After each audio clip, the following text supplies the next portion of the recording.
Perkenalkan, kami calon guru penggerak Angkatan ke-11 Kabupaten Lahat, Sumatera Selatan. Perkenalkan, nama saya Rahmadani dari SMA Negeri 1 Kikim Barat. Nama saya Heni Dwi Mardianti dari SMP Negeri 4 Kikim Timur. Saya Ria Oktaviani dari SMP Negeri 1 Seksu. Saya Febi Novikasari dari SD Negeri 3 Kota Agung. Kami di sini akan membuat tugas demonstrasi kontekstual modul 2.3 Kucing untuk supervisi akademik yang terdiri dari pengamat, kus, dan kuci. Selamat menyaksikan. Assalamualaikum Pak Dani. Waalaikumsalam. Selamat siang. Selamat siang, Ibu. Apa kabarnya Pak hari ini? Alhamdulillah sehat. Ya. Baik Pak Dani ya. Sebelum nanti Pak Dani melakukan proses coaching nanti bersama coachingnya, saya berperan sebagai pengamat atau observer Pak ya, yang akan melihat proses coachingnya Bapak dengan coachingnya nanti ya. Namun sebelum Bapak memulai coachingnya, ini ada beberapa hal yang ingin saya sampaikan terkait rubrik penilaian dalam observasi saya, agar Bapak tahu gitu kan apa yang penilaian yang akan diamati. Iya, Bu, siap. Nanti untuk rubrik penilaian yang akan menjadi acuan saya adalah saya mengharapkan dalam proses percakapan nanti Pak Dani memiliki prinsip dari seorang coach Pak ya, yaitu kemitraan, kemudian proses kreatif, dan memaksimalkan potensi. Nah, dan tentunya juga Bapak juga sudah harus memiliki kompetensi inti dari coaching itu yang meliputi present, itu kehadiran penuh Pak, kemudian mendengarkan aktif, dan mengajukan pertanyaan yang berbobot Pak ya. Dan juga saya mengharapkan dalam proses percakapan coaching nanti jangan lupa untuk menerapkan alur tirta ya Pak ya, yaitu ada tujuan, ada identifikasi, ada rencana, dan yang terakhir itu ada tanggung jawab ya. Nah itulah rubrik yang akan rubrik penilaian yang akan saya jadikan acuan dalam mengamati Bapak sebagai coach nanti ya, pada saat Bapak melaksanakan coaching bersama coaching. Bagaimana dari rubrik yang sudah saya jelaskan tadi, apa bisa dipahami Pak? Bisa, Bu, terima kasih. Baik, kalau begitu selanjutnya sebelum dimulai proses coachingnya, saya ada beberapa pertanyaan yang ingin saya tanyakan dengan Pak Dani, boleh Pak? Siap. Ya. Yang pertama nih Pak, kompetensi coaching yang mana yang ingin Bapak kembangkan nanti bersama coachingnya? Yang ingin saya kembangkan itu adalah bertanya aktif, Ya. mendengarkan aktif, dan membuat pertanyaan berbobot berkucing. Mendengarkan aktif, pertanyaan yang berbobot gitu ya. Oke. Oke, untuk menggali potensi dan masalah yang sedang dihadapi gitu ya. Kemudian yang kedua, dari dua kompetensi yang Bapak sebutkan tadi, kira-kira nih bagian kompetensi mana yang secara spesifik yang ingin Pak Dani kembangkan dalam proses coaching nanti? Saya ingin memberikan pertanyaan yang berbobot, biar nanti kucingnya itu akan mengeluarkan ide-ide yang bagus dan yang baik. Oke. Jadi supaya dia juga enak gitu ya cerita sama Pak Dani gitu kan ya. Oke, kemudian yang ketiga, pertanyaan yang ketiga ini yang terakhir Pak ya, terkait indikator ketercapaian dari tujuan pengembangan yang diinginkan dalam proses percakapan itu nanti apa Pak? Untuk mempermudah saya nanti akan menerapkan alur tirta. Iya. Seperti itu. Oke, alur tirta Pak ya. Oke, baik. Semoga dari indikator yang sudah Bapak sampaikan kepada saya bisa tercapai dan berjalan dengan baik dan lancar nanti Pak ya. Sekarang Bapak bisa memulai percakapan dengan coachingnya ya Pak Dani ya. Apakah Bapak sudah siap? Siap. Oke, semangat Pak ya. Nah, baik, silakan dimulai coachingnya sekarang Pak. Assalamualaikum Bu Feby, gimana kabarnya hari ini?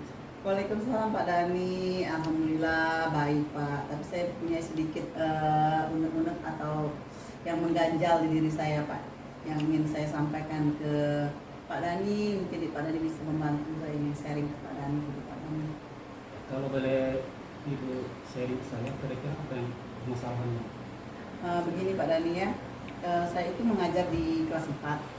Kemudian di kelas saya itu ada seorang anak yang sampai sekarang ibaratnya ini kan sudah semester 1 ya, karena saya baru mengajar anak tersebut.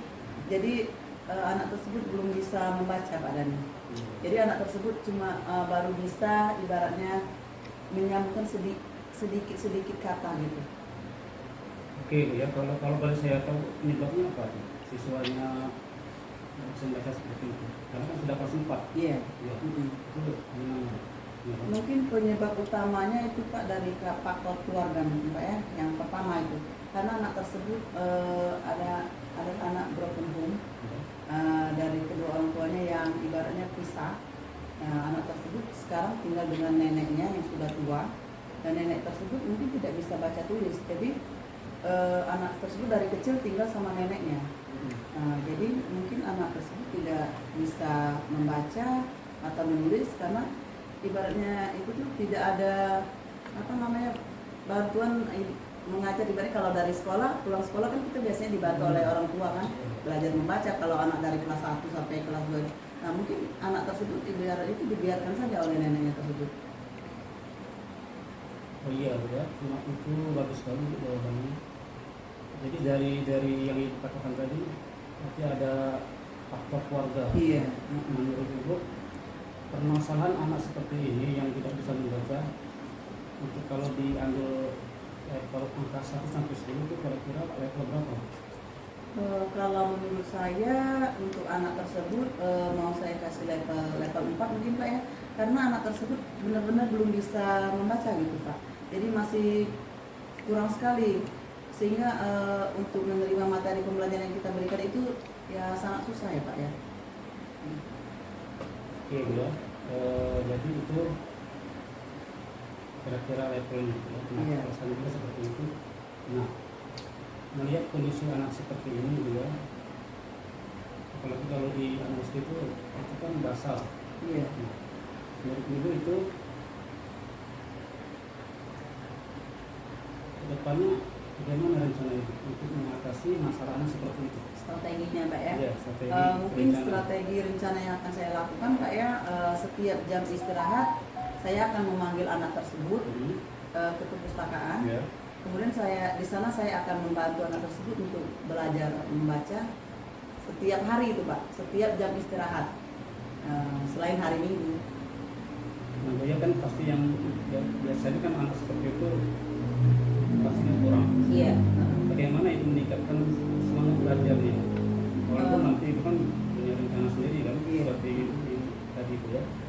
Ya sudah kalau untuk meningkatkan semangat anak dalam belajar tersebut. Mungkin untuk meningkatkan semangat anak tersebut dalam belajar, yang pertama saya akan usahakan setiap jam istirahat saya akan mengajak anak tersebut untuk belajar dengan memberikan buku-buku yang bergambar, terutama itu Pak ya, memberikan buku-buku bergambar, terutama supaya anak tersebut ibaratnya tuh senang dengan buku yang saya berikan itu, jadi menarik, membuat dia semangat untuk belajar tersebut Pak. Karena kalau seandainya saya berikan langsung ke buku pelajaran, jadi anak tersebut otomatis tidak akan mau Pak. Jadi kalau saya kasihkan buku-buku bergambar ke anak tersebut, jadi dia akan tertarik dengan buku-buku yang saya berikan tersebut Pak. Jadi dia ada semangat untuk belajar gitu Pak. Jadi metode Ibu Iya. menggunakan buku. Ya buku-buku bergambar ya. Tapi ada metode lain nggak? Selain itu mungkin saya Pak ya, saya akan memberikan video-video pembelajaran mungkin Pak ya, dengan Iya. menggunakan video pembelajaran di kelas. Nanti dia bersama teman-teman bisa ibaratnya melihat materi yang saya berikan dengan gambar, menggunakan video pembelajaran tersebut Pak. Jadi dia tertarik, bersemangat sehingga nanti menimbulkan rasa ingin tahu dia untuk belajar. Jadi saya ingin belajar supaya saya bisa baca apa yang diberikan oleh ibu tadi, jadi saya mengerti gitu Pak. Itu bagus sekali Bu usaha Febri, tapi tetap kita kan hanya seorang guru. Iya. Artinya kita tetap butuh dukungan Iya, baik dari betul. sarana maupun yang lain. Kira-kira menurut Ibu dalam meningkatkan kemampuan anak-anak belajar membaca ini, Ibu butuh apa saja atau siapa saja yang dibutuhkan di situ? Ya pastilah itu Pak. Iya. Saya butuh dukungan terutama dari kepala sekolah dulu Pak. Karena tanpa dukungan kepala sekolah pembelajaran tersebut tidak akan terlaksana untuk saya. Iya. Apalagi yang melakukan itu kan saya sendiri nanti. Otomatis saya tidak akan bisa Pak. Saya pasti ingin butuh bantuan dari teman sejawat untuk membantu saya mengajari anak tersebut. Karena kalau saya sendiri otomatis tidak akan bisa itu Pak. Jadi kalau bergantian mungkin kalau saya tidak datang nanti teman saya bisa gantikan saya gitu Pak. Jadi ada kolaborasi itu ya? Iya. Kira-kira untuk konsepnya di mana Bu? Kolaborasi dengan temannya? Atau Iya. pergantian atau di mana? Mungkin secara bergantian itu Pak Dani. Kalau langsung misalnya saya ngajarkan, yang teman saya ngajarkan nanti tidak klub. Jadi kalau bergantian nanti saya hari ini mungkin besok teman saya gitu Pak. Oke ya, jadi itu sudah apa namanya? Sudah baik sekali, sudah mampu berkolaborasi, kemudian nah kira-kira kapan itu akan melakukan rencana tersebut? Itu rencana tadi kolaborasi apa namanya? Pembelajaran di rumah ya. Iya. Contoh. Mungkin secepatnya Pak Dani ya, supaya anak tersebut bisa sama dengan anak yang lain, bisa menerima materi pembelajaran dari guru-guru yang lain. Karena saya itu wali kelas ya otomatis hari Senin ini sudah saya lakukan itu Pak Dani. Ya. Oke Bu Febri, ya, terima kasih. Begitu baik itu menjelaskan. Semoga nanti minggu depan saya pengen lihat hasil dari coaching hari ini Bu, ya. Iya. Silakan nanti dipraktekkan seperti yang kita diskusikan tadi yang ibu rencanakan. Jadi terima kasih Bu Febri sudah share dengan saya, sudah mampu menguatkan ide-idenya. Oke, Pak Dani. Menurut Bu Febri, dari hasil coaching ini apa yang ibu rasakan? Oke, refleksi yang saya rasakan dengan adanya sharing dengan Pak Dani, saya bisa mengeluarkan unek-unek saya, ya Pak ya Dani ya, saya bisa berbagi masalah dengan Pak Dani, sehingga saya dengan adanya coaching hari ini saya mampu mengeluarkan potensi saya sehingga mendapat ide-ide kreatif dalam penyelesaian masalah dari anak tersebut ya Pak Dani. Oke, jadi terima kasih, sangat menarik sekali obrolan hari ini. Semoga diskusi kita bermanfaat dan Bu Febri segera melaksanakan rencana tersebut. Ya. Oke, terima kasih Pak Dani atas sharingnya hari ini Pak Dani ya. Terima kasih Bu Febri. Assalamualaikum warahmatullahi wabarakatuh. Waalaikumsalam warahmatullahi wabarakatuh Pak Dani. Oke, baik Pak Dani. Tadi saya sudah melihat dan mendengarkan proses coaching yang sudah Bapak lakukan dengan coaching tadi ya, cukup baik, berjalan dengan baik, kemudian sudah tertata gitu Pak Dani ya.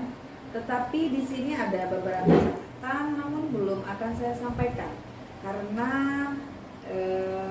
saya ingin menanyakan beberapa hal nih kepada Pak Dani. Boleh ya Pak ya? Oke, siap Bu.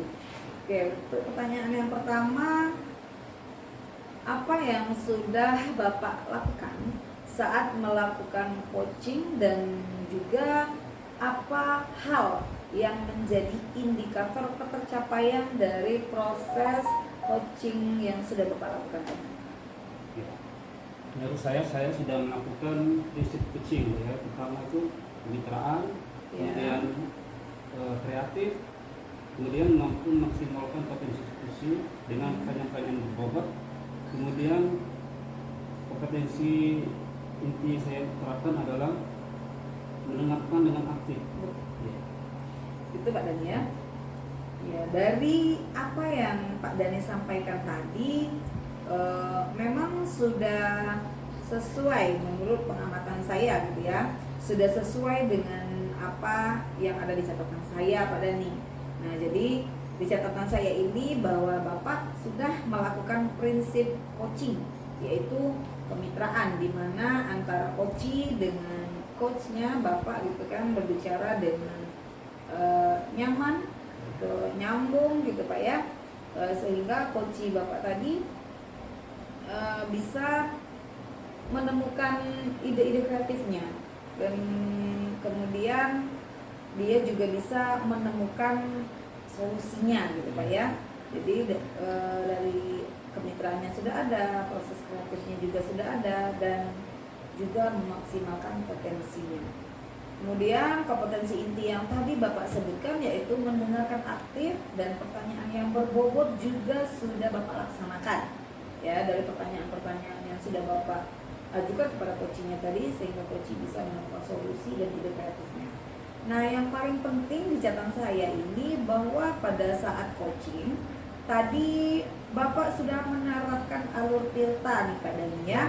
Ada tujuannya, ada identifikasi masalahnya, rencana, dan tanggung jawab.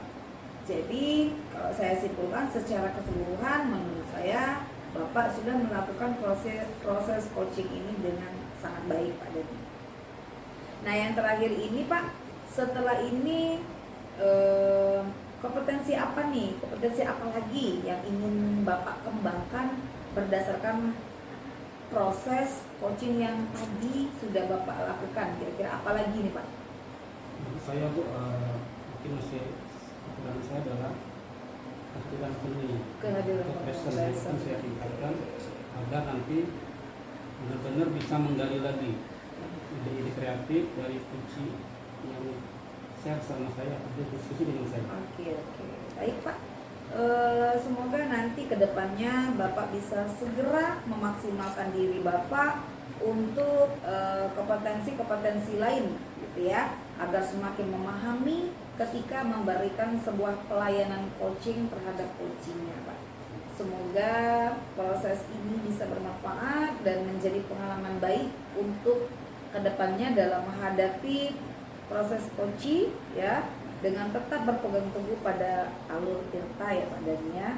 Saya ucapkan terima kasih Pak Dani. Assalamualaikum warahmatullahi wabarakatuh. Terima kasih Bu Neni. Assalamualaikum warahmatullahi wabarakatuh.